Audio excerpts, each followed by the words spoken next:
Ukraine को जल्द मिलेगा F-16 फाइटर जेट। कई देशों से बात हो रही है, ये ज़ेलेंस्की ने कहा है। सवाल है F-16 फाइटर जेट मिल भी गया तो इससे होगा क्या? F-16 के लिए जल्द होगा फाइनल एग्रीमेंट, ये कहा है ज़ेलेंस्की ने। तो यूक्रेन को F-16 जल्द। आइए जल्दी से इस बारे में जानकारी आपको देते हैं। F-16 को लेकर हमने बहुत बात की है, बड़ी हमने आपको जानकारियां दी हैं, लेकिन ये जो ज़ेलेंस्की ने अभी ताज़ा बात कही है ये बहुत अहम है। यूक्रेन को जल्द शुरू हो सकती है F-16 जेट की सप्लाई। यूरोप के कुछ देशों ने यूक्रेन को F-16 का ऑफर दिया है। F-16 फाइटर जेट की सप्लाई पर ज़ेलेंस्की का यह दावा है। F-16 के लिए फाइनल एग्रीमेंट जल्द, यह कहा है ज़ेलेंस्की ने। अमेरिका की तरफ से भी हरी झंडी का इंतजार है, यह कहा ज़ेलेंस्की ने। ज़ेलेंस्की ने F-16 देने वाले देशों के नाम का खुलासा नहीं किया है। उन्होंने कहा कि हम बता नहीं सकते कि कौन से देश ये देने वाले हैं। मैं जल्दी से एक छोटा सा रिएक्शन इस पर लेना चाहता हूं। एम्बेसडर चक्रवर्ती, F-16 को लेकर बड़ी बातें की जा रही हैं। जाहिर सी बात, आप डिफेंस एक्सपर्ट नहीं है, लेकिन क्या आपको लगता है कि ये तमाम देश जो यूक्रेन को ये F-16 देंगे, इसके पीछे इनकी क्या मंशा हो सकती है? देखिए, ये तो यूक्रेन को काफी कुछ देना शुरू कर दिया उन्होंने। लेपर्ड टैंक भी दे दिए, अब F-16 भी देने वाले हैं। इससे कोई फायदा नहीं होगा जहां तक मैं समझता हूं, क्योंकि इस तरह के जो पीस आपको पूरा सवाल समझा नहीं पाया। क्या आपको लगता है कि इन देशों की मंशा ये है कि ये वॉर एस्केलेट हो? F-16 से तो ये वॉर भाई, मंशा तो बड़ा क्लियर है जब से इन्होंने शुरू किया है ये सब हथियार देने का, कि ये लड़ाई चलती रहे और रूस को नुकसान होता रहे। इसमें यूक्रेन पिस जाए उनको कोई फर्क नहीं पड़ता, क्योंकि यूक्रेन लड़े जा रहे हैं।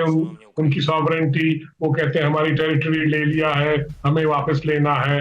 तो उनका जो लड़ने का जो मकसद है वो भी लोग समझते हैं कि वो क्यों लड़ना चाहते हैं। और वेस्ट इसका फायदा उठा रही है, नेटो, अमेरिका, कि ठीक है इनको हथियार देते रहो, ये लड़ते रहे। पर F-16 देंगे, फिर इसकी ट्रेनिंग होगी, पर ये कब तक उसको वो उड़ा पाएंगे, ये सब बहुत सारे सवाल हैं। नई जो वेपनरी आती है इतना आसान नहीं है कि उसको एक दिन में आप सीख के वो उसको कर देंगे। आप उसको कैसे ट्रेन करेंगे? लॉजिस्टिकल सपोर्ट कहां से लाएंगे और वहां पर क्या उनको वो ट्रेनिंग दी जा रही है? बड़ी बात है आप कह रहे हैं। इसी बीच एक और बड़ी खबर, यूक्रेन को रिटायर्ड फाइटर देने की तैयारी में है। रिटायर्ड हॉर्नेट देने पर विचार कर रहा है अमेरिका। रॉयल ऑस्ट्रेलियन एयरफोर्स का फाइटर है हॉर्नेट। यूक्रेन को 41 रिटायर्ड हॉर्नेट भेजा जा सकता है, यह जानकारी सामने आ रही है। और एक और बड़ी खबर देखिए, इस बारे में आपको और जानकारी दें फिर आगे बढ़े। रिटायर्ड फाइटर जेट से जंग जीतेगा यूक्रेन। F-16 से अब हॉर्नेट पे आ गए। यूक्रेन को रॉयल ऑस्ट्रेलियन एयरफोर्स के रिटायर्ड फाइटर जेट भेजने की तैयारी में है अमेरिका यूक्रेन के बीच रिटायर्ड हॉर्नेट फाइटर भेजे जाने पर विचार हो रहा है।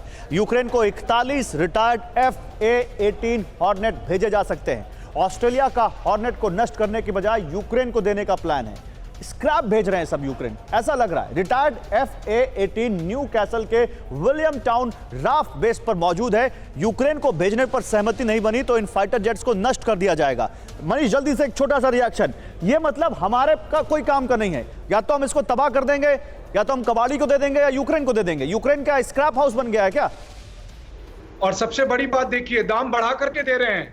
ऐसा नहीं है जितना नॉर्मल एक अच्छे फाइटर जेट की कीमत होगी उससे ज्यादा दाम बढ़ा करके ये कबाड़ बेच रहे हैं यूक्रेन को। और इसकी फिर अपने यहाँ बुक में एंट्री करने के हमने यूक्रेन को इतने मिलियन डॉलर में ये बेचा है।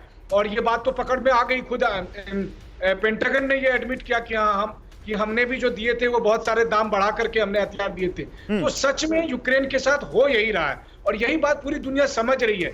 लेकिन बात यह है कि सब लोग चुप हैं, सब लोग इस तमाशे को देख रहे हैं। और आखिर में हो ये रहा है कि यूक्रेन की सरजमी पर यूक्रेन के सैनिक दरअसल ठीक बलि का बकरा ही नहीं, मतलब कहिए कि बलि वेदी पर चढ़ाए जा रहे हैं एक के बाद एक। और काउंटर ऑफेंसिव में भी अभी भी यही है।